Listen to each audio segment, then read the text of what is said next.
Om Guru Brahma, Guru Vishnu, Guru Devo Maheshwara, Guru Sakshat Parabrahma, Tasmai Sri Gurave Namaha.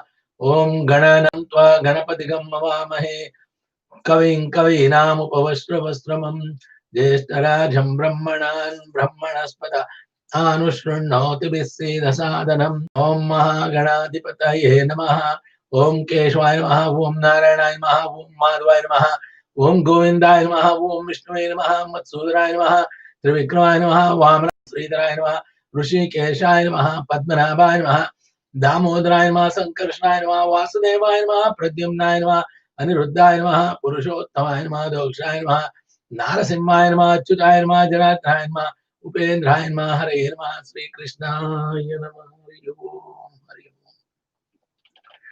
Om.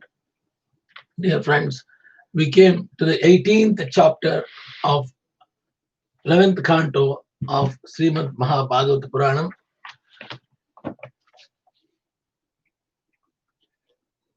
Here in this chapter, Lord Krishna describes the Varnashrama Dharma, Vanaprastha, and Sannyasi. What are dharma of sannyasi? What is the dharma of vanaprastha? And what is the dharma of varnashrama?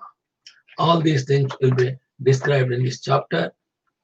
As related in this chapter, Lord Krishna explained Uddava the duties of vanaprastha and sannyasa orders and the religious practices proper to each of these levels of advancement.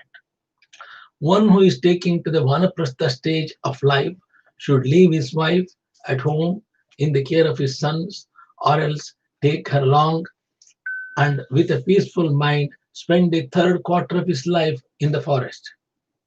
He should accept as his food whatever bulbs, fruits, roots, and so on that grow in the forest, taking sometimes grains cooked by fire and sometimes fruits ripened by time. Furthermore, he should take as his garments tree bark, grass, leaves, or skin of a deer. It is prescribed that he should perform austerities by not cutting his hair. It is prescribed that he should perform austerities by not cutting his hair, beard, or nails, nor should he make up any special attempt to remove dirt from his limbs. He should bathe 3 times daily in cold water and sleep upon the ground. During the hot season, he should stand beneath the fearsome heat of the sun with fires blazing on 4 sides. During the rainy season, he should stand in the midst of the downpour of rain, and during the cold winter, he should submerge himself in the water up to his neck.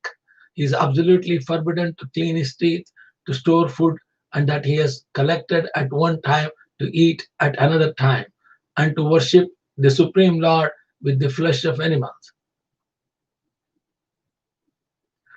He is absolutely forbidden to clean his teeth, to store his food that he has collected at one time, to eat at another time, and to worship the Supreme Lord with the flesh of animals. That's all forbidden. If he can maintain those severe practices of the remainder of his life, the Vanaprastha will achieve the Tapaloka planet. The fourth quarter of his life is meant for sannyasa. One should develop complete detachment from attaining residence on different planets up to even Brahmaloka. Such wishes of our material elevation are due to desire of the fruits of material activity. When one recognizes that endeavors to achieve residence on higher planets ultimately avoid only suffering, then it is enjoined that one should take sannyasa in a spirit of renunciation. The process of accepting sannyasa involves worshipping the Lord with sacrifice, giving everything one possesses in charity to the priest, and establishing within one's own heart the various sacrificial fires. For a sannyasi, association with a woman or even the sight of woman is more undesirable than taking a poison. Except in emergencies, the sannyasi should never wear more clothing than a loincloth or some simple covering over his loincloth. He should carry no more than his staff and water pot, giving up all violence to living creatures. Giving up all violence to living creatures. That means he should not hurt any living creature. He should become subdued in the functions of his body, mind, and speech. He should remain detached and fixed on the self, and self means Atma. You should concentrate your mind on Atma and travel alone to such pure places as the mountains, rivers, and forests. Thus engaged, he should remember the Supreme Personality of Godhead and dwell in a place that is fearless and not heavily populated. He should take his alms each day at 7 homes chosen at random from those of the members of our 4 social classes, avoiding only the homes of those who are cursed or fallen. With a pure heart, he should offer to Supreme Personality of Godhead whatever food he has collected and take the Maha Prasadam remnants. In this way, he should always be mindful that hankering for sense gratification is bondage and that engaging the objects of the senses in the service of Lord Madhava, is liberation.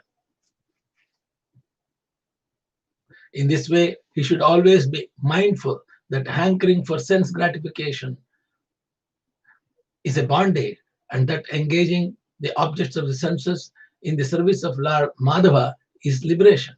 If one lacks knowledge of and renunciation or continues to be troubled by the unconquered 6 enemies headed by lust and all powerful senses, or if one accepts the Tridhanda's announced order simply for the purpose of carrying out a livelihood, then he will achieve as his result only the killing of his own soul. A Paramahamsa is not under the control of injunctions and prohibitions.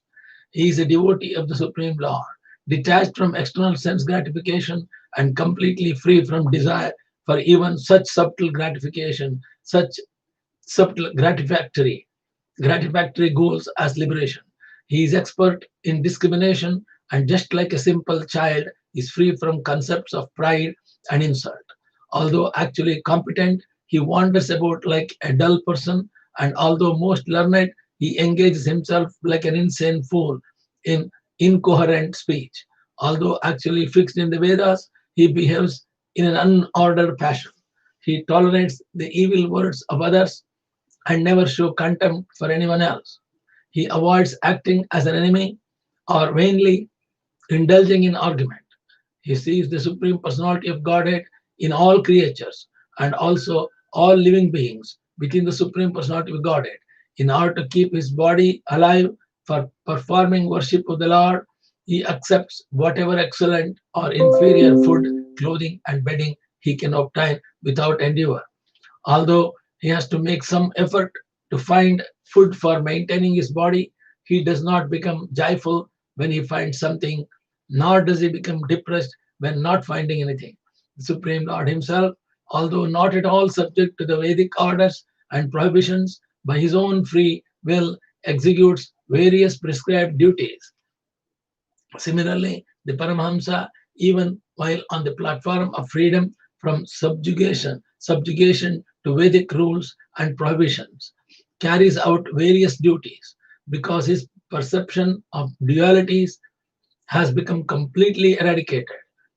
Because his perception of dualities has become completely eradicated by transcendental knowledge, which is focused on the Supreme Lord. That means he's already eradicated all the contaminated life by achieving transcendental knowledge, which is focused on the Supreme Lord only. That is Lord Vishnu. People has to focus on Lord Vishnu, Supreme Lord. He obtains upon the demise of his material body and liberation known as Sarsti, in which one becomes equal in opulence with the Lord. Sarsti, the person who desires his own best interest should take shelter of bona fide spiritual master, filling his mind with faith, keeping free from enviousness, and remaining fixed in devotion. The disciple should serve the spiritual master, whom he should regard as non-different from the Supreme Lord. For a brahmachari, the primary duty is service to the spiritual master. For a brahmachari, the primary duty is service to the spiritual master. The main duties for a householder are protection of living beings and sacrifice for a vanaprastha austerities. And for a sannyasi, self-control and non-violence. Celibacy practiced by householders at all times, except once a month when the wife is fertile. Penance, cleanliness, self-satisfaction, friendship with all living beings, and above all worship of the Supreme Personality of Godhead are duties meant for every Jiva soul. One acquires firm devotion for the Supreme Lord by always rendering service to the Supreme Personality of Godhead through one's own particular prescribed duty, by not engaging in worship of any other personalities, and also by thinking of all creatures as the place of residence of the Supreme Personality of Godhead in his own as the Supersoul. The followers of the Karma Kanda section of the Vedas can attain the planets of their forefathers. Followers of the Karma Kanda section of the Vedas can attain the planets of the forefathers, and so on by their ritualistic activities. But if they become endowed with devotion for the Supreme Lord, then by these same activities they can achieve the supreme stage of liberation. All these restrictions and all the laws of sannyasa and vanaprastha are all very, very rigid rules instructed by Lord Krishna alone, and following the principles, what is acquired in the sannyasa ashrama and vanaprastha ashrama is not feasible in the modern days. So we need to go for bhakti marga, bhakti yoga alone, and praying Lord Krishna is alone, is a rest, is a best thing for Kali Yuga. Text 1, Bhagavan Vacha starts with the sloka. Vanam vivuksham putreshu bharyam nasya sahava vana eva vasenchantet shrutiyam bhagamayashaha.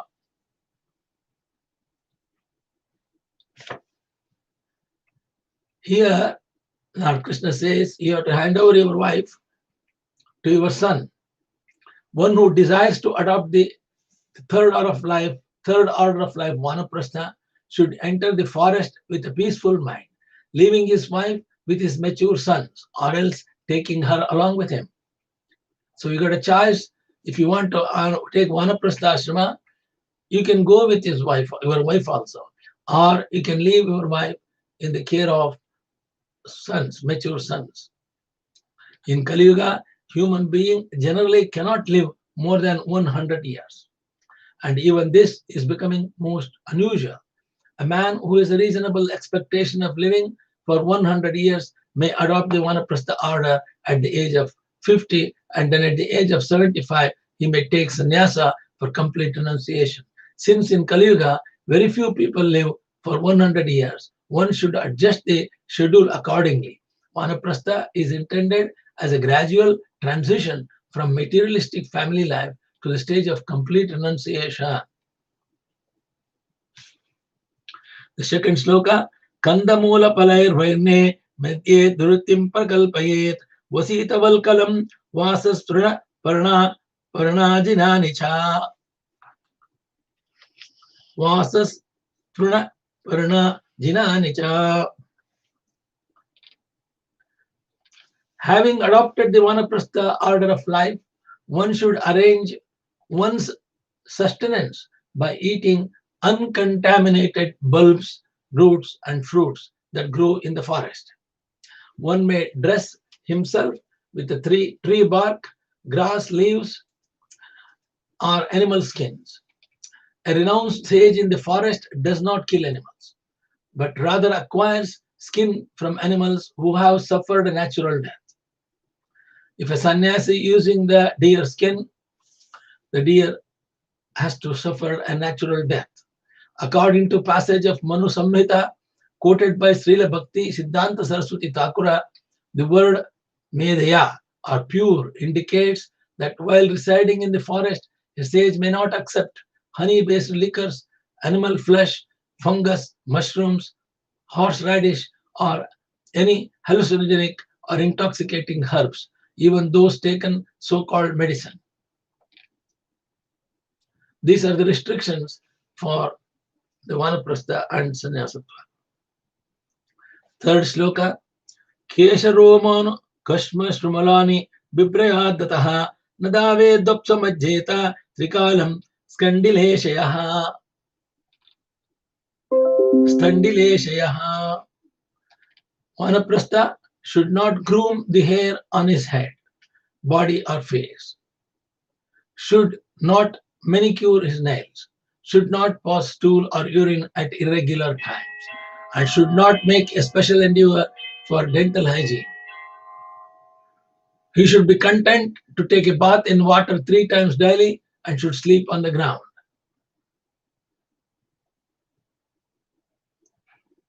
Grishme tapyeta panchagnina varsha swasura jale akantama akantamagnaha shire yevam ruttastapascharet.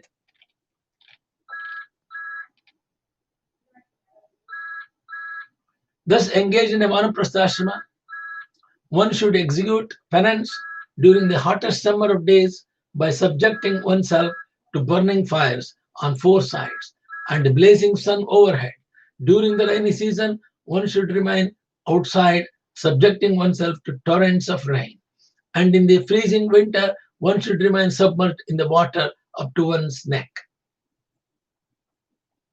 These vanaprastha regulations are very strict. People finding very hard to follow in the modern times. One who engages in sense gratification must perform severe penances at the end of the life to counteract his sinful hedonistic activities.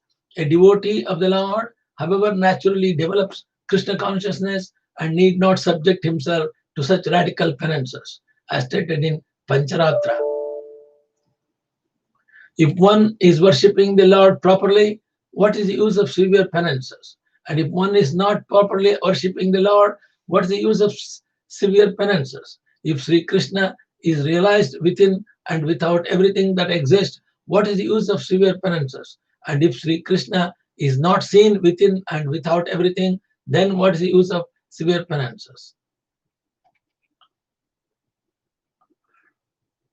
One who engages in sense gratification must perform severe penances at the end of the life to counteract his sinful hedonistic activities. A devotee of the Lord, however, naturally develops Krishna consciousness and need not subject himself to such radical penances, as stated in Pancharatra. If one is worshipping the Lord properly, what is the use of severe penances? Number one. And if one is not properly worshipping the Lord, what is the use of severe penances? Again. And if Sri Krishna is realized within and without everything that exists, what is the use of severe penances? Again. And if Sri Krishna is not seen within and without everything, then what is the use of severe penances?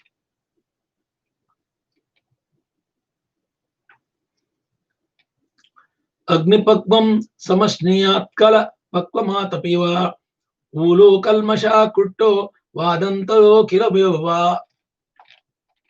One may eat foodstuffs prepared with fire, such as grains or fruits ripened by time. One may grind one's food with mortar and stone or with one's own teeth. In the Vedic civilization, it is recommended that at the end of one's life, one should go to a holy place or forest for a spiritual perfection. In a sacred forest, one does not find restaurants, supermarkets, fast food chains, and so on. And thus one must eat simply, reducing sense gratification. Although in the Western countries, people eat processed food. One living simply must himself separate and pulverize grains and other foods before eating. This is referred to here.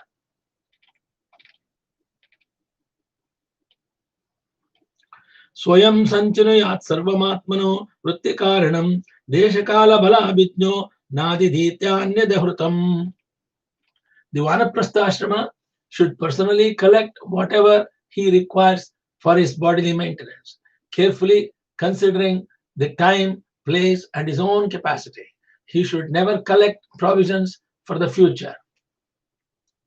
According to Vedic regulations, one practicing austerity should collect only what he requires for immediate use on the daily use. And upon receiving gifts of foodstuffs, he should immediately give up that which he has previously collected, so that there will be no surplus. This regulation is meant to keep one fixed in faithful dependence on the Supreme Lord. One should never stock food or other bodily necessities for future use. The term Desha Kala Balabhijna indicates that in a particularly difficult place or in time of emergency or personal capacity, this strict rule need not be followed, as confirmed by Srila Vishwanath Chakravarti Thakura. Bhakti Siddhanta Saraswati Thakur points out that unless one is completely incapacitated, one should depend on others for one's personal maintenance, as this will create a debt that can only be repaid by taking another birth in the material world. As per our Hindu Shastra, this applies only to those enduring for personal purification and not to those engaged full time in devotional service to Lord Krishna. Srila Bhakti Siddhanta Saraswati Thakur points out that unless one is completely incapacitated, one should not depend on others for one's personal maintenance, and this will create a debt that can only be repaid by taking another birth in the material world. This applies only to those enduring for personal purification and not to those engaged full time in devotional service to Lord Krishna. A pure devotee eats, dresses, and speaks only for the service of the Lord. A pure devotee eats, dresses, and speaks only for the service of the Lord, Krishna. And thus, whatever assistance he accepts from others is not for himself. He is fully surrendered to the mission of the Supreme Personality of Godhead. However, one not so surrendered will certainly have to take birth again in the material world to repay all of his debts to others. This is a very important advice for all devotees. I will repeat it. One should not depend on others for one's personal maintenance, as this will create a debt that he can only be repaid by taking another birth in the material world. Suppose you accept anything from other people, you make a debt yourself. So you have to born again to clear the debts. This applies only to those enduring for personal purification and not to those engaged full time in devotional service to Lord Krishna. So if you are engaged full time in devotional service to Lord Krishna, whatever you do is for Krishna only you're doing, then you're all right. A pure devotee eats, dresses, and speaks only for the service of Lord Krishna. And thus, whatever assistance he accepts from others is not for himself. When he accepts some money or some services from other devotees, this is to be not for himself. He has to surrender all this to the Lord Krishna only. He is fully surrendered to the mission of Supreme Personality of Godhead. However, one not so surrendered will certainly have to take birth again in the material world to repay all of his debts to others.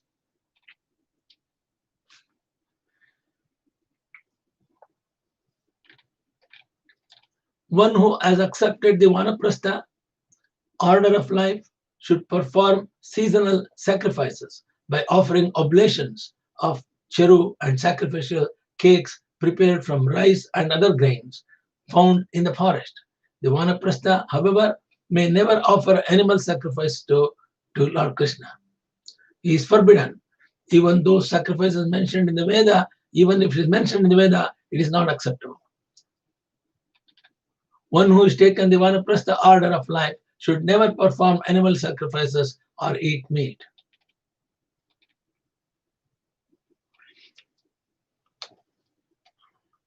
Eighth shloka, Agnihotrancha darshascha purnamasascha purvavat chaturmasyani cha mune ramatmani cha negamai. Vanaprastha should perform the Agnihotra, Darsha and Puramasa sacrifices, as he did while in the Grihastha Ashrama. He should also perform the vows and sacrifices of Chaturmasya, since all of these rituals are enjoined for the Vanaprastha Ashrama by expert knowers of the Vedas. Vanaprastha should perform the Agnihotra, Darsha, and Puramasa sacrifices. He has to do yajna.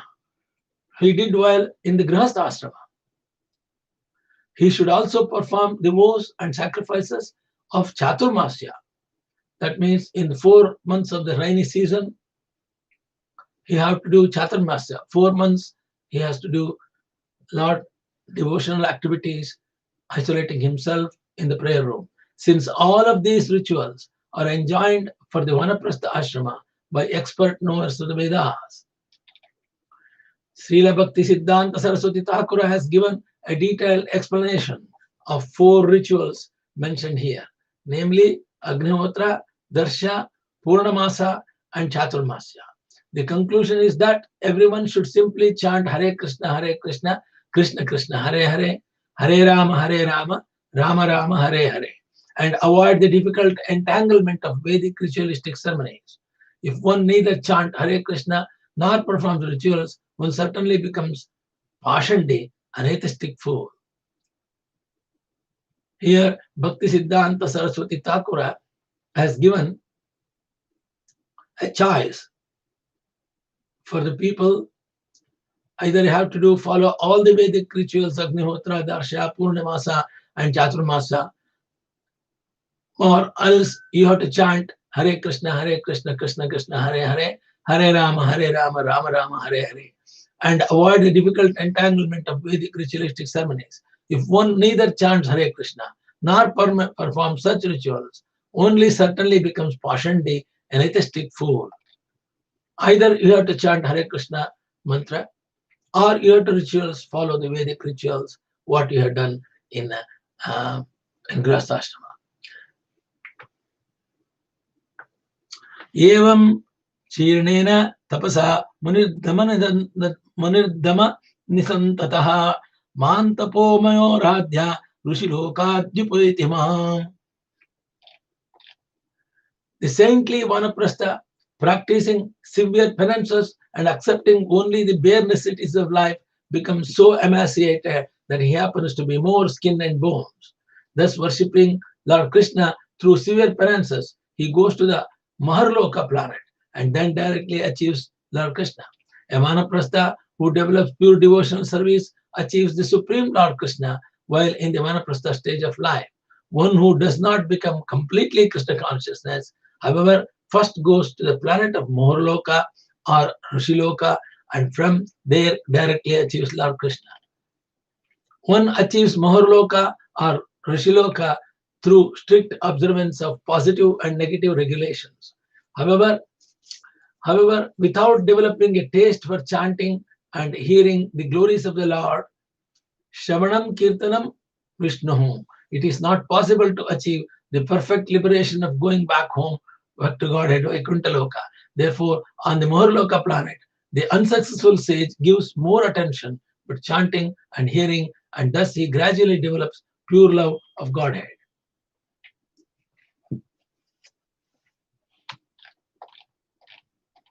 One who with long endeavor executes this painful but exalted penance, which awards ultimate liberation simply to achieve insignificant sense gratification, must be considered the greatest fool. One who with a long endeavor executes his painful but exalted penance, which awards ultimate liberation simply to achieve insignificant sense of gratification, must be considered the greatest fool. Although the process of Vanaprastha described by Lord Krishna is so glorious that even the consolation prize is promotion to Maharloka, one who consciously performs this process for such promotion to heaven is certainly the greatest fool. The Lord does not want this process to be abused or exploited by materialistic rascals, for the ultimate goal is love of Godhead.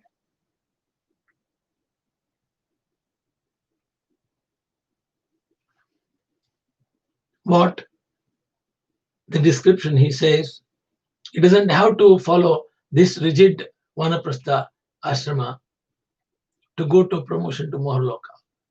Better to continue Bhakti Marga and God's prayers as in Bhakti Dhyana Yoga, Bhakti Yoga. That is enough. If the vanaprastha is overtaken by old age and because of his trembling body is no longer able to execute his prescribed duties, he should place the sacrificial fire within his heart by meditation. Then fixing his mind on me, he should enter into the fire and give up his body. Lord Krishna says, if the vanaprastha is overtaken by old age and because of his trembling body is no longer able to execute his prescribed duties, he should place the sacrificial fire within his heart by meditation. Then fixing his mind on me, Lord Krishna or Vishnu, he should enter into the fire and give up his body. Since the process of vanaprastha is recommended for those nearing the end of life, there is always the likelihood that one will prematurely succumb to the symptoms of old age and be unable to reach the final stage of sannyasa. If one simply cannot carry on his religious duties due to old age, it is here advised that he fix the mind in Lord Krishna or Vishnu and enter into the sacrificial fire. Although this may not be possible in the modern age, we can appreciate the absolute seriousness of going back home, back to Godhead, as evidenced in this verse. Yada karma vipakeshu lokeshu nayatmasu virago jayate samhrajya stagni pravachetataha pravarachetataha. If the vanaprastha understanding that even promotion to Brahmaloka is a miserable situation develops complete detachment from all possible results of fruitive activities, then he may take the sannyasa order of life. Having worshipped me according to scriptural injunctions and having given all one's property to the sacrificial priest, one should place the fire sacrifice within oneself. Thus, with mind completely detached, one should enter the sannyasa order of life. Having worshipped me, that is Krishna says, Krishna, according to scriptural injunctions, and having given all one's property to the sacrificial priest, one should place the fire sacrifice within oneself. Thus, with the mind completely detached, one should enter the sannyasa order of life. One cannot maintain the sannyasa order of life unless one gives up all materialistic association and engages exclusively in devotional service to the Supreme Lord. Any material desire will gradually prove to be stumbling block in the prosecution of renounced life. Any material desire will gradually prove to be a stumbling block in the prosecution of renounced life. Therefore, a liberated sannyasi must vigilantly keep himself free from the weeds of material desires, which surface principally in the form of attachment to woman, money, and reputation.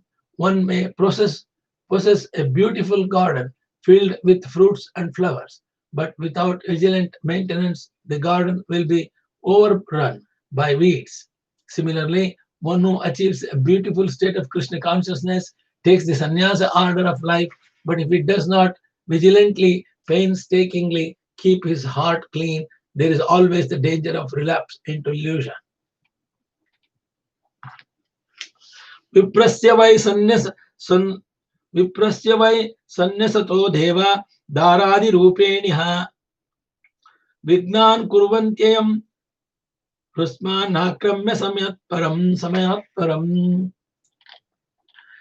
This man taking sannyasa is going to surpass us and go back home, back to Godhead. Thus thinking, the gods create stumbling blocks on the path of the sannyasi by appearing before him in the shape of his former wife or other woman and attractive objects. But the sannyasi should pay the gods and their manifestations no heed. The gods are empowered with the universal administration, and by their potency may appear as the former wife of a sannyasi or as other woman, so that the sannyasi gives up his strict oaths and becomes entangled in sense gratification. Lord Krishna here encourages all sannyasis by telling them, pay no attention to such illusory manifestations, continue your duties and go back to home, to Godhead.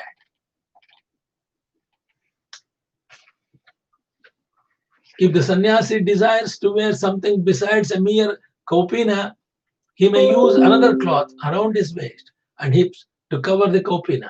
Otherwise, if there is no emergency, he should not accept anything besides his diya and water pot. A sannyasi attracted to material possessions will spoil his worship of Lord Krishna. So a sannyasi or vanaprastha attracted to material possessions will spoil his worship of Lord Krishna.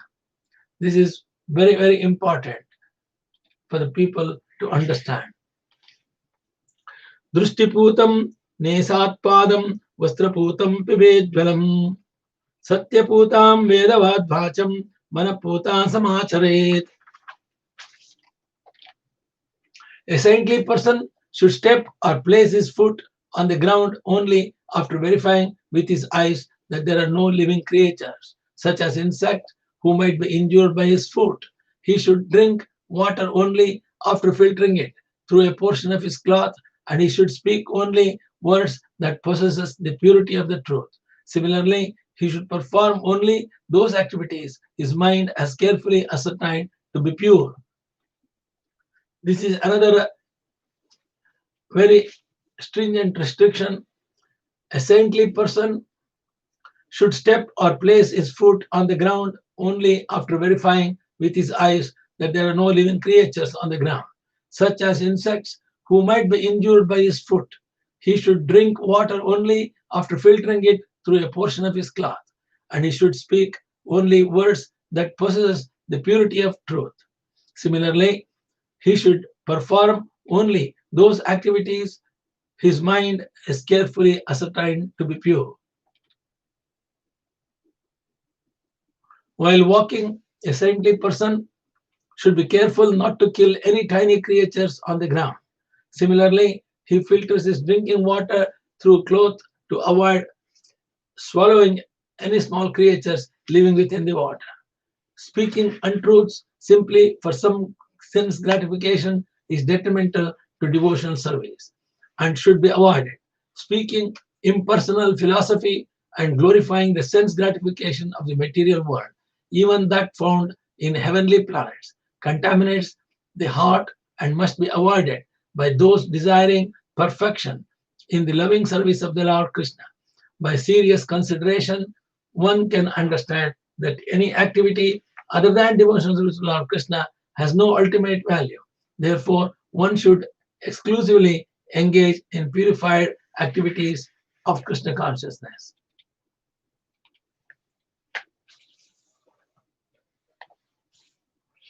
Mona nihala niyamam danda vagdeha chetasam nahete yasya satsangam venur birna bhavedyati.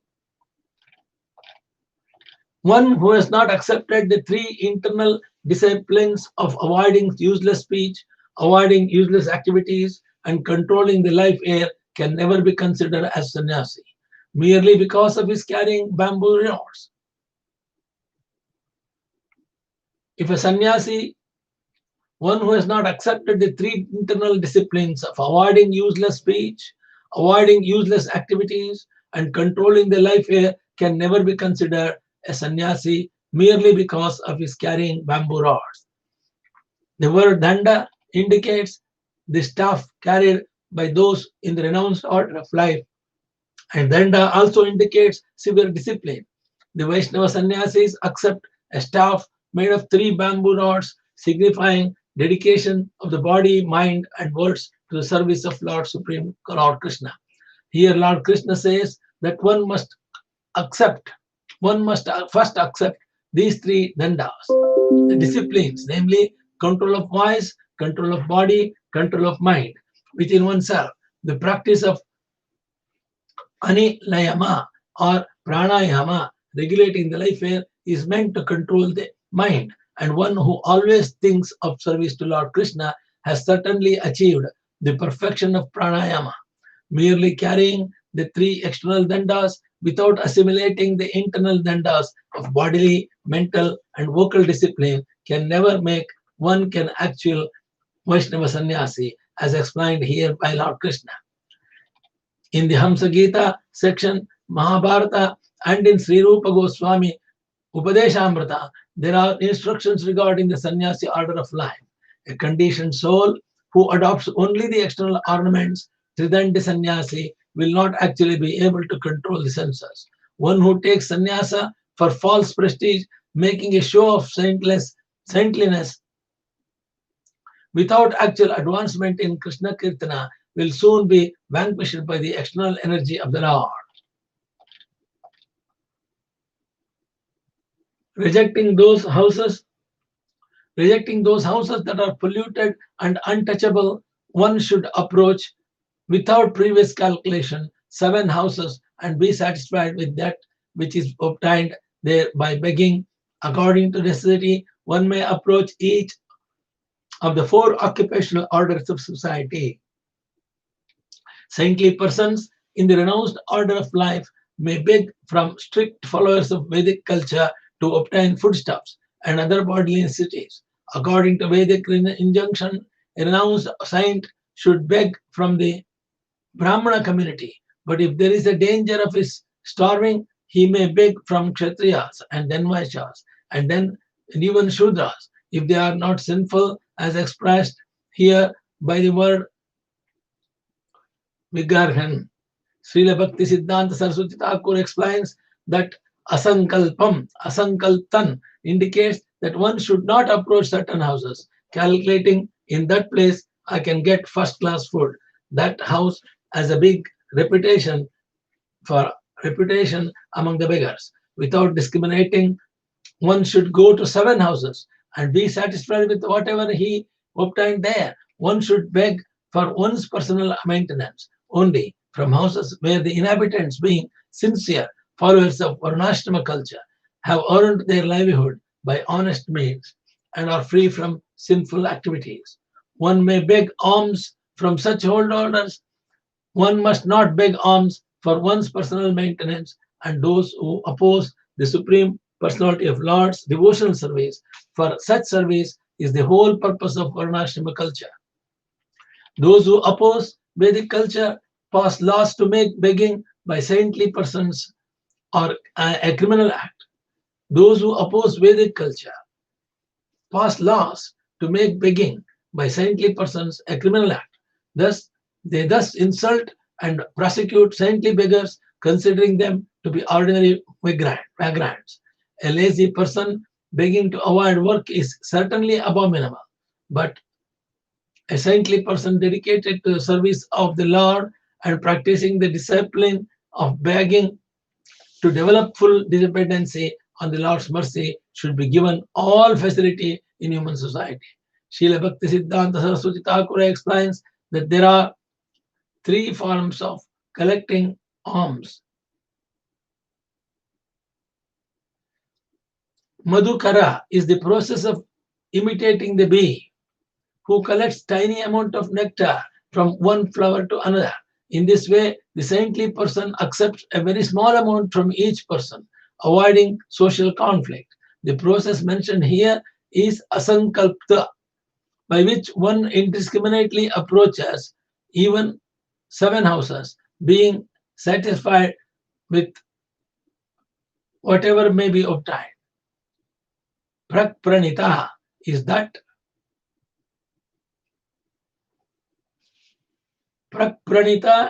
process by which one establishes regular donors and collects one maintenance for them. In this regard, Srila Veeraraghava Acharya has described the initial stage of sannyasa called Kuchichaka as follows. A man accepting the initial stage of sannyasa arranges for his children or other relatives and well-wishers to build him a kutira or meditation cottage. He gives up worldly affairs and sits within the cottage, trying to remain free from lust, anger, greed, illusion, and so on. According to the prescribed injunctions of regulated life, he accepts a tridanda, purifies himself with a water pot, shaves his head, leaving a sika or tuft, chants Gayatri mantra on the sacred thread, and wears saffron garments. Bathing regularly, cleansing, performing achavana, chanting japa, studying the Vedas, remaining celibacy, remaining celibate, and meditating on Lord. He receives regular supplies of food from his child, friends, and relatives. Accepting only the bare necessities of life, he remains fixed in his cottage up to the moment of liberation.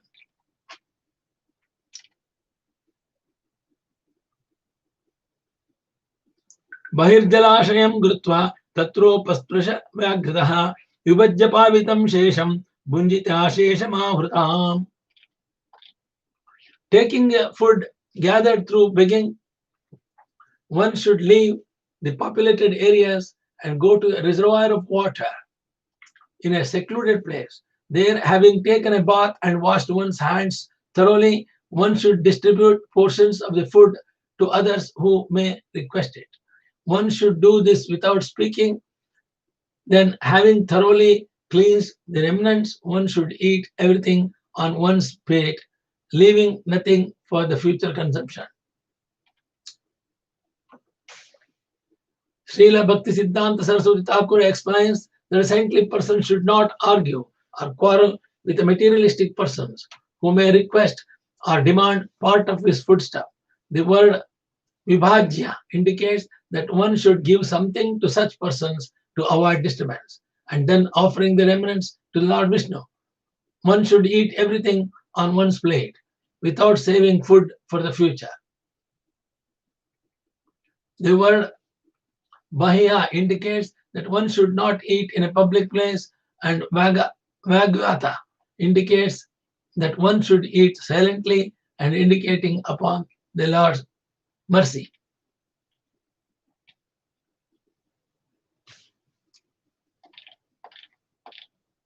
Without any material attachment, with senses fully controlled, remaining enthusiastic and satisfied in relation of the Supreme Lord and his own self. The saintly person should travel about the earth alone, having equal vision everywhere. He should be steady on the spiritual platform. One who remains attached to material sense gratification cannot be steady in the process of chanting Hare Krishna. Being shackled by illusory desires, he is not able to fully control the senses. Actually, one should take shelter of devotion service to Lord Krishna 24 hours a day.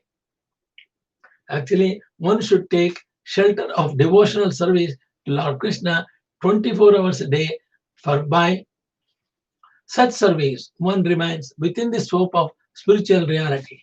By chanting and hearing the holy names of the Lord, along with the Lord's glories and pastimes, one naturally drifts away from the field of material sense gratification. Good association with Lord Krishna and his devotees automatically vanquishes useless material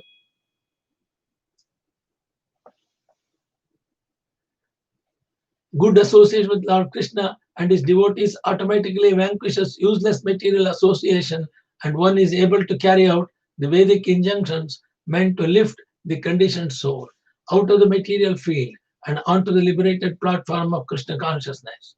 In this regard, Srila Rupa Goswami states in his Upadeshamrita, offering gifts in charity, accepting charitable gifts, revealing one's mind in confidence, inquiring confidentially, accepting prasadam, and offering prasadam are the 6 symptoms of love shared by one devotee another. Offering gifts in charity, accepting charitable gifts, revealing one's mind in confidence, inquiring confidentially, accepting prasadam, and offering prasadam are the 6 symptoms of love shared by one devotee and another. One who thus learns to associate with Lord devotees actually remains insulated from the contamination of material life.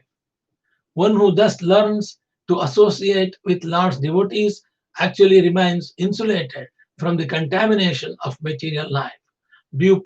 By pure association, one gradually understands the name, form, qualities, associates, pastimes, and devotion service of Lord Krishna. And thus, even in this lifetime, one can become a resident of the spiritual world. In the association of pure devotees, there is no material contamination. and no useless discussion, since in association of pure devotees there is no material contamination and no useless discussion, since all pure devotees are fully engaged 24 hours a day in the loving service of the Lord. By the influence of such devotees, one develops equal vision of Samadarshana. By the influence of such devotees, one develops equal vision, Samadarshana, and sees the realized knowledge of Krishna consciousness everywhere. As one begins to understand his eternal relationship with the Lord Krishna, he becomes Atmavan. As one begins to understand his eternal relationship with Lord Krishna, he becomes Atmavan, situated in his constitutional position. An advanced Vaishnava constantly enjoying the mellows of loving devotional service and carrying out the mission of the Lord on the earth is Atmakrida. An advanced Vaishnava constantly enjoying the mellows of loving devotional service and carrying out the mission of the Lord on the earth is Atmakrida, one who enjoys life within the internal potency of the Supreme Lord. The advanced devotee remains constantly attracted to the Supreme Lord and his devotees and is therefore Atmaratha, fully satisfied by constant engagement in devotion service. One cannot possibly develop the exalted qualities mentioned here without becoming an unalloyed devotee of Lord Krishna. One who is envious of the Lord and his devotees becomes attracted to bad association, gradually loses control of the senses and falls down into the network of impious life. The innumerable varieties of non-devotees are like branches sprouting from the single tree of enviousness of the Supreme Lord. Krishna, enviousness of the Supreme Lord Krishna and their association should be given up by all means. There are innumerable varieties of non-devotees, but they act like devotees, are like branches sprouting from the single tree of enviousness of the Supreme Lord Krishna, and their association should be given up by all means. Without unalloyed devotional service to the Lord, one loses touch with the desire and mission of the personality of Godhead and becomes attracted to worshipping the wonderful male and female creations of the Lord's illusory energy. Gods and goddesses, celebrities, politicians, prostitutes, etc. In this way, one foolishly considers something besides Lord Krishna to be supremely wonderful. Actually, Lord Krishna is the only true object of friendship for those desiring to experience unlimited beauty and pleasure.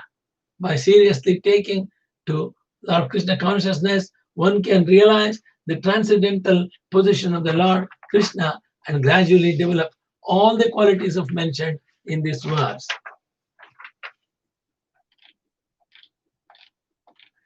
Dwelling in a safe and solitary place, his mind purified by constant thought of me. The sage should concentrate on the soul alone, Atma alone, realizing it to be non-different from me. One who is engaged exclusively in the devotional service of the Lord Krishna in one of the 5 principal relationships is to be known as a pure Vaishnava. Because of his advanced stage of love of Godhead, a pure devotee is able to constantly chant the glories of the Lord without material hindrance. He is not interested in anything except Lord Krishna and never considers himself to be qualitatively different from the Lord. One who is still attracted by the gross material body and subtle material mind, which cover the eternal soul, continues to see himself as different from the Supreme Personality of Godhead. This misconception is due to false identification.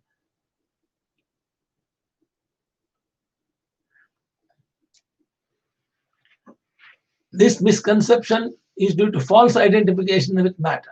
With senses purified of material contamination, one must serve the Lord, who is the master of all senses, and thus one's devotional service is considered free from discrepancies. One who ignores the injunctions of Vedic literature uselessly wastes his sense activity in illusory material activities. He falsely considers himself to be different from Lord Krishna and therefore imagines that he possesses an interest independent of the Lord's interest. There is no possibility such a person can achieve steadiness in life, because the material field of action is constantly being shifted and transferred by the disturbing influence of time. If a devotee begins to cultivate an interest apart from the living service to Lord, his meditation on his oneness with the Lord will be disturbed and overturned. When the mind deviates from the lotus feet of the Lord, the duality of material nature again becomes prominent within the mind, and one resumes a work program based on the three modes of material nature.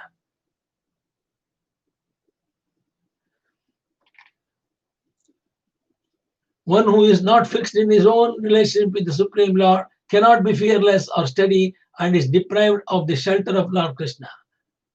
Therefore, one should seriously contemplate, as described in this verse, one's identity as a small particle of consciousness not different from the supreme consciousness of Lord Krishna. Thus, one should remain steady in Krishna consciousness.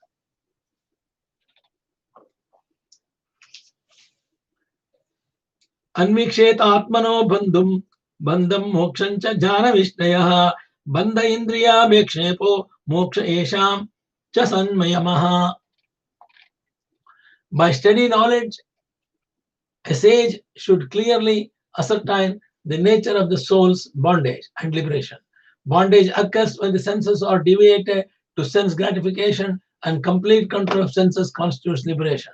By carefully understanding one's eternal nature, one will not again be bound up in the shackles of material energy by constant engagement in the service of absolute truth. By careful understanding one's eternal nature, one will not again be bound up in the shackles of material energy, or by constant engagement in the service of absolute truth. One is liberated. Then the flickering material senses can no longer drag one into the false consciousness of being a material enjoyer. Such steady sense control gives one relief from the harassment of material sense gratification. Therefore, completely controlling the five senses and mind consists and the mind. By Krishna consciousness, a sage having experienced spiritual bliss within self should live detached from the insignificant material sense of gratification.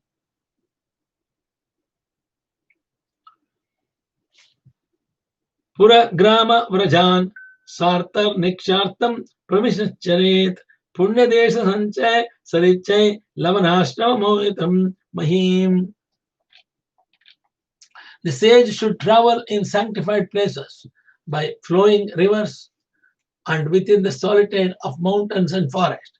He should enter the cities, towns, and pasturing grounds and approach ordinary working men only to beg his bare sustenance. According to Srila Sridhara Swami, the word Pura refers to the cities and towns with shopping centers, markets, and other commercial enterprises, whereas Grama refers to a smaller town lacking such facilities. The Vanaprastha or sannyasi trying to become free from material attachment should avoid those who are working day and night for sense gratification, approaching them only to engage them in necessary acts of charity. Those who are preaching Krishna consciousness all over the world are understood to be liberated souls, and therefore they constantly approach the materialistic living entities to engage them in the devotional service of Lord Krishna. However, even such preachers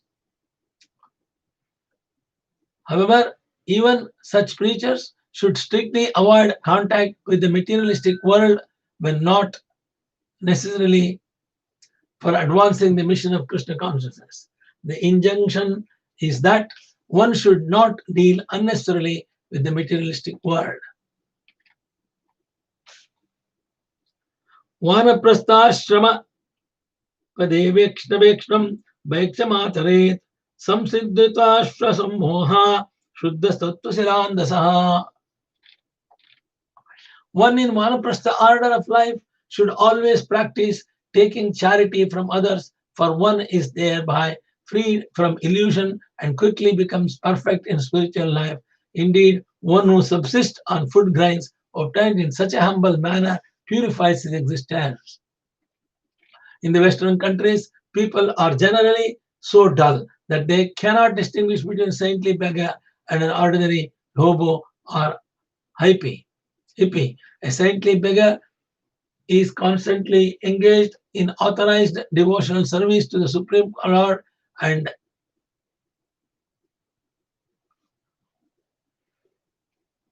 and accepts only what he requires for his bare maintenance.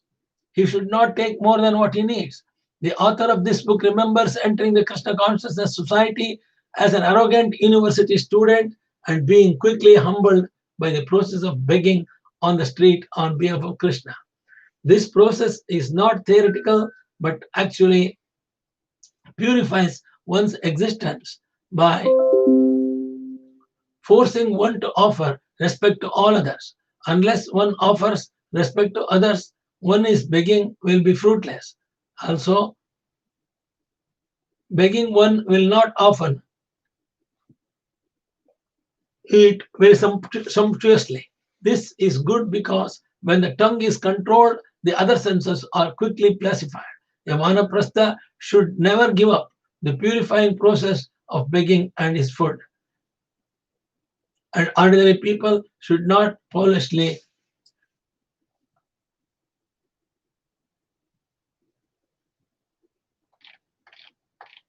we came to the sloka number 26. Naitadvastutaya pasyed darshamanam vinashyati asakta chitto virame dihamantra chakirshitat. One should never see as ultimate reality those material things which obviously will perish. One should never see as ultimate reality those material things which obviously will perish. With consciousness free from material attachment, one should retire from all activities meant for materialistic progress in this life and the next. One may doubt how a gentleman can retire from family life and live as a beggar, eating meager foodstuffs. Lord here responds by stating that sumptuous or palatable foods, along with all other material objects, such as the body itself, should never be seen as ultimate reality. Since they are obviously perishable items, one should not retire.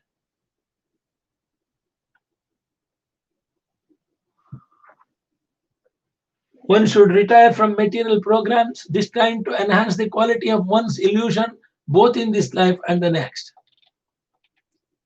One should logically consider the universe which is situated within the Lord and one's own material body, which is composed of mind, speech, and life, air, to be ultimately products of the Lord's illusory energy.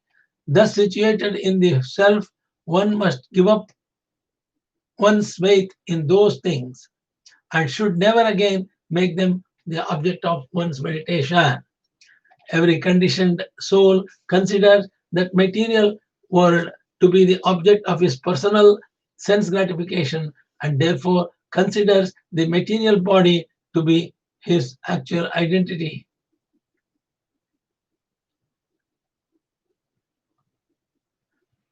The word tyaktva indicates that one must give up one's false identification with the material world and material body. Since both are merely products of illusory potency of the Lord, one should never again meditate on the material world and body as objects of sense gratification, but rather should become situated in Krishna consciousness, looking at things from the eternal point of view. This world is simply illusory. The material energy of the Lord is devoid of consciousness and thus cannot be the basis of actual happiness. The Supreme Lord himself is the only absolute conscious entity. He is absolutely self-sufficient, standing alone as Vishnu, the personality of Godhead. only Vishnu and not the insignificant workings of material nature can give us the actual perfection of life. Jnananisto vikrato vamada bhakto vanaprakshesaha sa lingam ashramam sa tyaktva. A learned transcendentalist dedicated to the cultivation of knowledge and thus detached from external objects, or my devotee who is detached even from desire for liberation but neglect those duties based on the external rituals or paraphernalia. Thus their conduct is beyond the range of rules and regulations.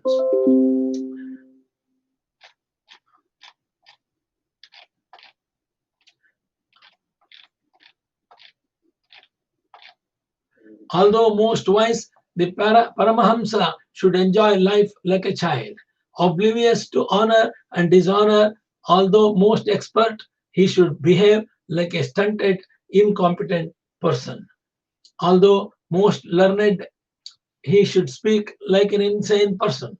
And although a scholar learned in Vedic regulation, he should behave in an unrestricted manner. A Paramahamsa sannyasi, fearing that his mind may be deviated by the tremendous prestige that people sometimes offer to a perfectly self-realized person, concealed his position.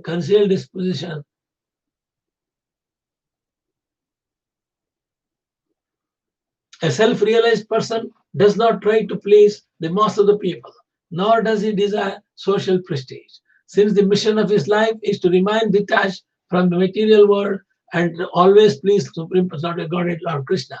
Although neglecting ordinary rules and regulations, Paramahamsa does not ever become sinful or immortal, but rather neglects ritualistic aspects of religious custom, such as dressing in a particular way, performing certain ceremonies, or executing specific penances and austerities. The pure devotees of the Lord who have dedicated their lives to propagating the Lord's maintain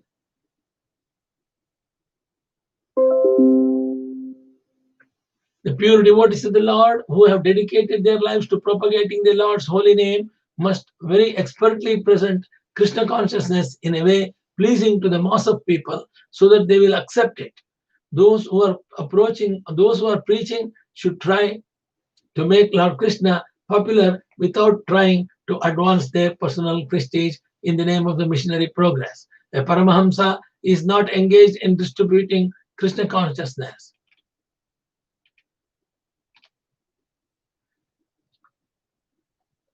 He should have no attachment whatsoever to the public opinion. Vedavadarato na snanam, Vedavadarato na syanam, Pakandina haitukaha, Shushkavada vivadena, Kinchit saksham samashrayet. A devotee should never engage in the fruitive rituals mentioned in the Karma Kanda section of the Vedas, nor should he become atheistic, acting or speaking in opposition to Vedic injunction. Similarly, he should never speak like a mere logician or skeptic. A devotee should never engage in the fruitive rituals mentioned in the Karma Kanda section of the Vedas, nor should he become atheistic, acting or speaking in opposition to Vedic injunction. Similarly, he should never speak like a mere logician or skeptic or whom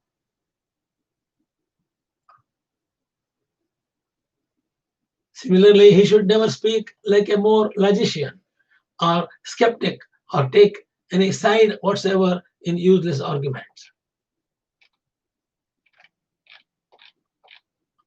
A saintly person should never let others frighten or disturb him, and similarly should never frighten or disturb the other people. He should never tolerate the insult of others and should never himself belittle anyone.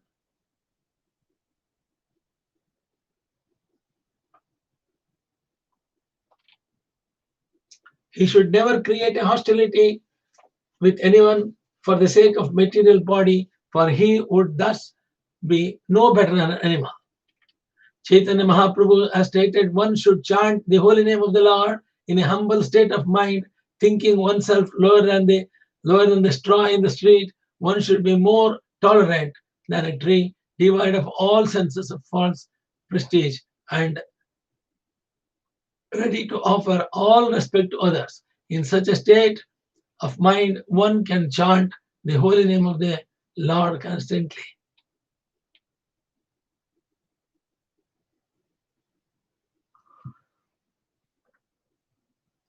Excuse me, a Vaishnava should never disturb any other living entity with his body, mind, or words. He should always be tolerant and never belittle others. Although a Vaishnava may act powerfully against the demons of Lord Krishna's sake, as did Arjuna, Hanuman, and any other great devotees, a Vaishnava becomes very meek and humble in regard to his own reputations. The one Supreme Lord is situated within all material bodies and within everyone's soul. Just as the moon is reflected in innumerable reservoirs of water, the Supreme Lord, although one is present within everyone, thus every material body is ultimately composed of the energy of the one Supreme Lord. All material bodies are composed of the same material nature, which is ultimately the potency of the one Supreme Lord. Therefore, one cannot justify feelings of hostility toward any living entity. In carrying out the Lord's mission on earth, the bona fide representatives of the Lord, bona fide representatives of God, never become envious or hostile toward anyone, even when chastised by those who flagrantly violate the laws of God. Every living being is ultimately the Son of God, and God is present within everybody's body. Therefore, saintly persons should all be very careful, even when dealing with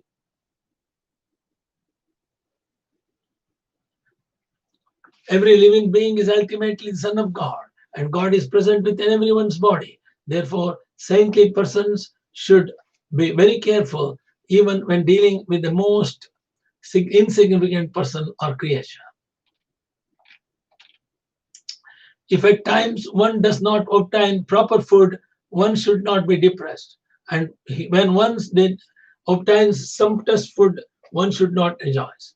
Being fixed in determination, one should understand both situations to be under the same control of God.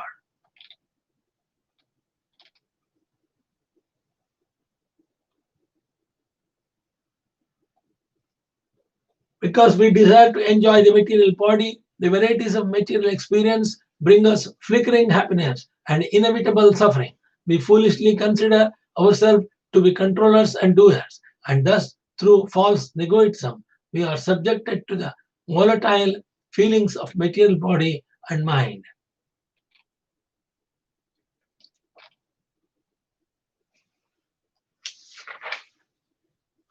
आहारार्थं समीहते युक्तं तत् प्राणधारणं तत्त्वं विमुच्यते तेन तद्विज्ञाय विमुच्यते. If required, one should endeavor to get sufficient foodstuffs because it is always necessary and proper to maintain one's health. When the senses, mind, and life, air are fit, one can contemplate spiritual truth, and by understanding the truth, one is liberated.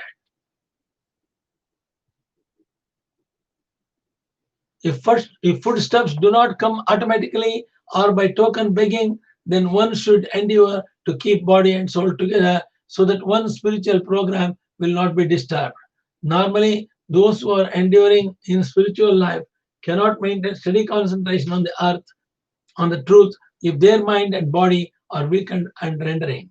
On the other hand, extravagant consumption of food is great impediment for spiritual advancement and should be given up. The word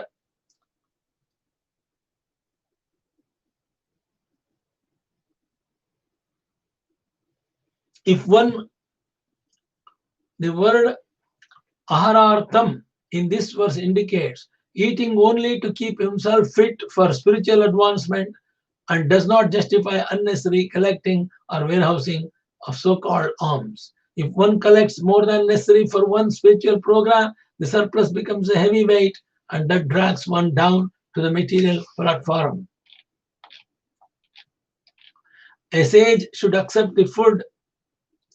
A sage should accept the food, clothing, and bedding, be they of excellent or inferior quality, that come of their own accord.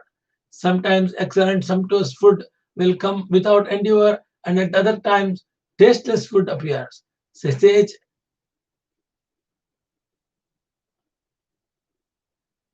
should not become happily excited when a sumptuous plate is brought to him, nor should he angrily refuse ordinary food that comes of its own accord. If no food comes at all, as mentioned in the previous verse, one must endeavor to avoid starvation. From these verses, it appears that when saintly sages must have a good dose of common sense.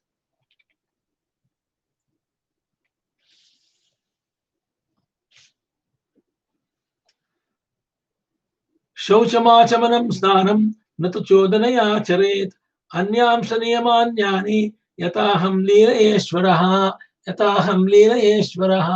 Just as I, the Supreme Lord, execute regulative duties by my own free will, similarly, one who has realized knowledge of me should maintain general cleanliness, purify his hands with water, take bath, and execute other regulative duties, not by force but by his own free will.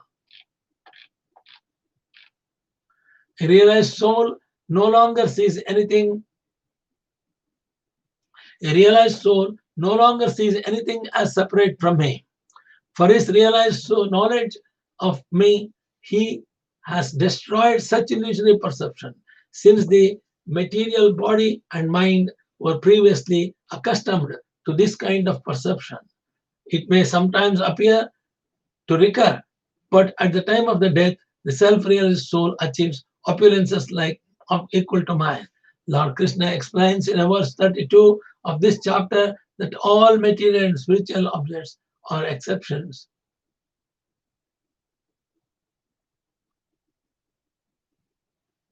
Lord Krishna explained in the verse 32 of this chapter that all material and spiritual objects are expansion of his potency. By realized knowledge of the Lord, one gives up the illusion that anything, everywhere, at any time can be separate from Lord Krishna. Lord Krishna has also explained, however, that one must keep the material body and mind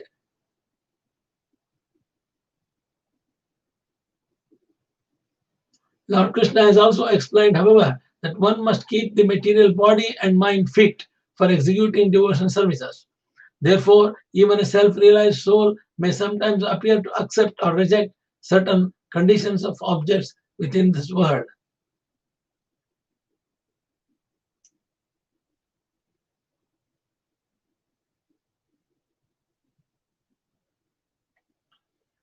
Lord Krishna in the spiritual world.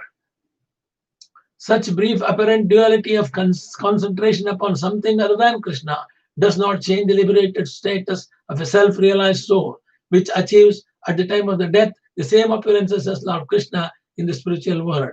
The function of illusion is to separate one from Lord Krishna. But the brief and occasional appearance of duality in the behavior of mentality of pure devotee never separates him from the Lord. It does not constitute actual illusion, for it lacks the essential function of illusion, namely the separation of one from Lord Krishna. Srila Bhakti Siddhanta Chakura describes the self-realized devotees as follows. The devotee of the Lord does not see anything as separate from Lord Krishna, and thus does not consider himself to be a permanent resident of the material world. At every moment, the devotee is moved by his desire to serve Lord Krishna, just as those who are inclined to sense gratification pass their time making arrangements for their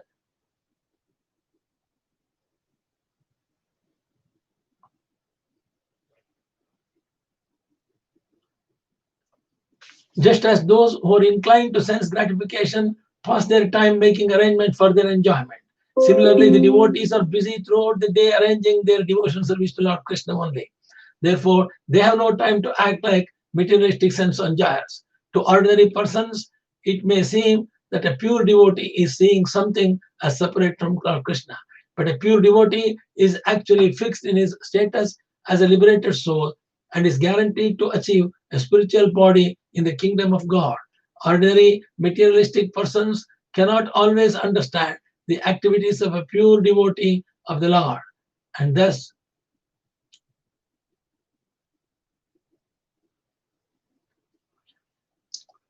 they may try to minimize his position. Ordinary materialistic persons cannot always understand the activities of a pure devotee of the Lord, and thus they may try to minimize his position, considering him to be the same as themselves. At the end of the life, however, the results achieved by the devotees of the Lord and ordinary materialistic are vastly different. One who is detached from sense gratification, knowing its result to be miserable, and one who desires spiritual perfection, but who has not seriously analyzed the process for obtaining me, should approach a bona fide and learned spiritual master. Until a devotee has clearly realized spiritual knowledge, he should continue with great faith and respect and without envy to render personal service to the Guru. Until a devotee has clearly realized spiritual knowledge, he should continue with a great faith and respect and without envy to render personal service to his Guru, who is not different from me. One who receives the mercy of the Supreme Lord through the mercy of the bona fide spiritual master, a devotee who has been blessed by his Guru with spiritual knowledge, becomes qualified to directly engage in the mission of the Supreme Personality of Godhead. Srila Prabhupada always emphasized that service to the spiritual master in separation, pushing on the mission of the Guru, is the highest form of devotion service.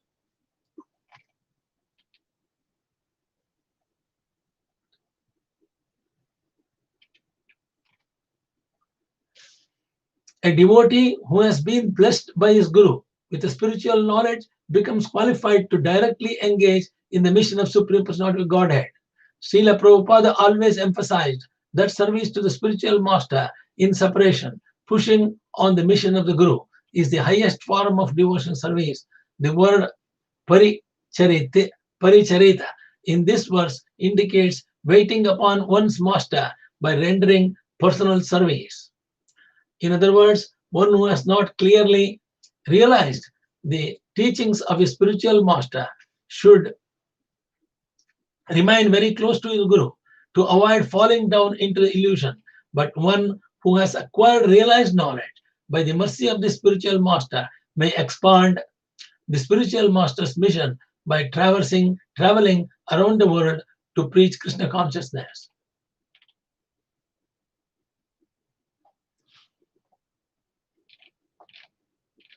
One who has not controlled the sixth form of illusion, lust, anger, greed, excitement, false pride, intoxication. Six forms of illusion. One is number lust, anger, greed, excitement, false pride, intoxication.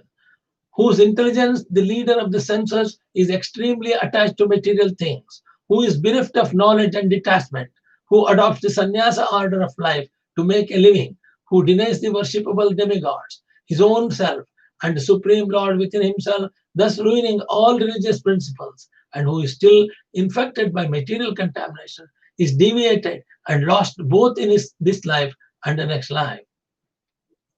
So the contamination with materialistic forms of six illusion is a lust, anger, greed, excitement, false pride, intoxication. These are no good. They are not good devotees if they are attached to six form of illusion. Supreme Lord himself, thus ruining all religious principles, and who is still infected by material contamination, is deviated and lost both in this life and the next life.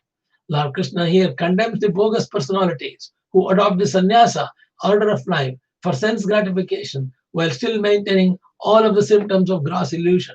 A false show of sannyasa is never accepted by intelligent followers of Vedic principles. So-called sannyasis who ruin all Vedic religious principles sometimes becomes famous among foolish persons, but they are simply cheating themselves and their followers. These sannyasis are never actually engaged in the loving devotional service of Lord Krishna. The main religious duties of a sannyasi are equanimity and non-violence, whereas the vanaprastha austerity and philosophical understanding of the difference between the body and the soul are prominent. The main duties of a householder are to give shelter to all living entities and perform sacrifices, and the brahmachari is mainly engaged in serving the spiritual master. A householder may approach his wife for sex only at the time of prescribed for begetting children. Otherwise, the householder should practice celibacy, austerity, cleanliness of mind and body, satisfaction in his natural position, and friendship toward all living entities. Worship me is to be practiced by all human beings, regardless of social and or occupational divisions.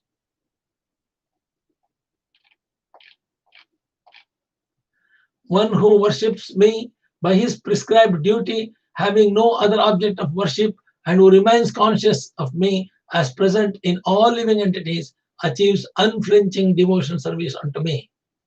It is clearly explained in this verse that loving devotional service unto Lord Krishna is the ultimate goal of the entire Varnashrama system.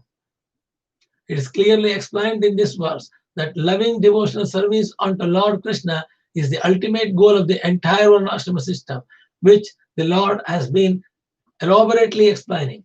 In any social occupational division of human society, one must be a devotee of the Supreme Personality of Godhead, Lord Krishna, and worship him alone. The bona fide spiritual master is the representative of the Lord Krishna, and worship of the Acharya goes directly to the lotus feet of the Lord.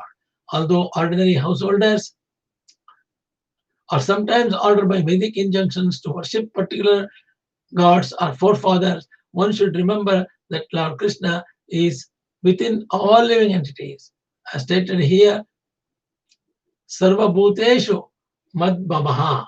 The pure devotee of the Lord worship the Lord alone, and thus who cannot come to the standard of pure devotional service should at least meditate upon personality of Godhead within the gods and all other living entities, understanding that all religious processes are ultimately meant for the pleasure of the Lord.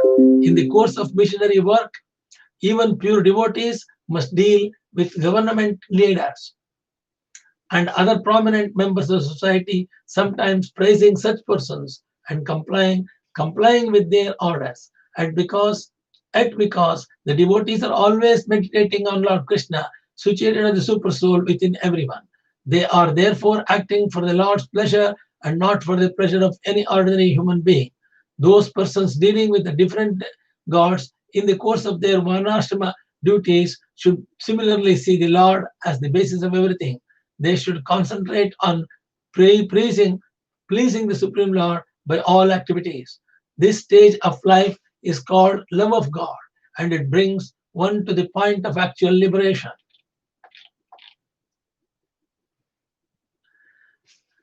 My dear Uddava, I am the Supreme Lord of all worlds, and I create and destroy this universe, being its ultimate cause. I am thus the absolute truth, and one who worships me with unfailing devotion service comes to me. Thus one who has purified his existence by execution of his prescribed duties, who fully understands my supreme position, and who is endowed with scriptural and realized knowledge, very soon achieves me. So it's Lord Krishna says, thus one who has purified his existence by execution of his prescribed duties, who fully understands my supreme position, and who is endowed with scriptural and realized knowledge, very soon reaches me. So those devotees will reach Krishna very soon. Varnashrama Dharma yesha achara lakshanaha saeva madbhakti yuto nishreyasakara paraha. Those who are followers of this Varnashrama system accept religious principles according to authorized traditions of proper conduct. When such Varnashrama duties are dedicated to me in loving service, they award the supreme perfection of life. According to the Varnashrama system, the members of different orders and statuses of life have many traditional duties, such as worshipping the forefathers to save them from possible sinful reactions. All such Vedic ritual sacrifices, austerities, and so forth should be offered to the lotus feet of Lord Krishna. Then they become the transcendental means for going back home or back to Godhead or Vaikuntha Loka.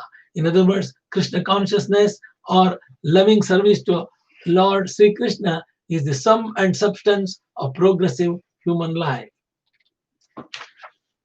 The last shloka of the chapter, Etatte vihatam sadho bhavan pruchyati yachamaham yata sudharma samyukto bhakto maham samihat param. My dear saintly Uddava, I have now described to you, just as you inquired, the means by which my devotee, perfectly engaged in his prescribed duty, can come back to me, the Supreme Personality of Godhead, Lord Krishna. Lord Krishna's teachings to Uddava is extremely good and beneficial. Thus end the purports of the humble servants of His Divine A.C.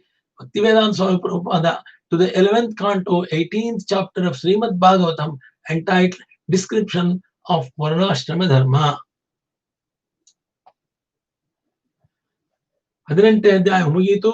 ಇತಿ ಶ್ರೀಮದ್ ಭಾಗವತೆ ಮಹಾಪುರಾಣೆ ಪಾರಮಹಂಸಾಂ ಸಂಹಿತಾಂ ಏಕಾದಶ ಸ್ಕಂದೋ ಅಷ್ಟಾದಶೋಧ್ಯಾಯ. Ashtadasha means 18th chapter. 18th chapter of 11th canto of Mahabhagavat Purana. Hari Om Tat Sat. Om Namostu Anantaya Sahasramurtaye Sahasrapadaksharbha Sahasranamne Purushashtaya Sahasrakoti Yugadarane Nama Sahasrakoti Yugadarane Nama Akashat Paritamyatagat Sagaram Sarvadeva Namaskaraha Sri Kesham Priyatyo Namaha Sarvabedeshat Punyam Sarvatirteshu Yatpanam Tatpanam Pramapya Vasanat Vasudevasya Vasnante Jagatraham सर्वभूत निवासो से वास्तव काये नवाचा मनसे इंद्रियर्वा बुद्ध्यात्मनावा प्रकृते स्वभावात् करोमि यद्यत् सकलं परस्मै नारायणायेति समर्पयामि नारायणायेति समर्पयामि नारायणायेति समर्पयामि. हरि ओम.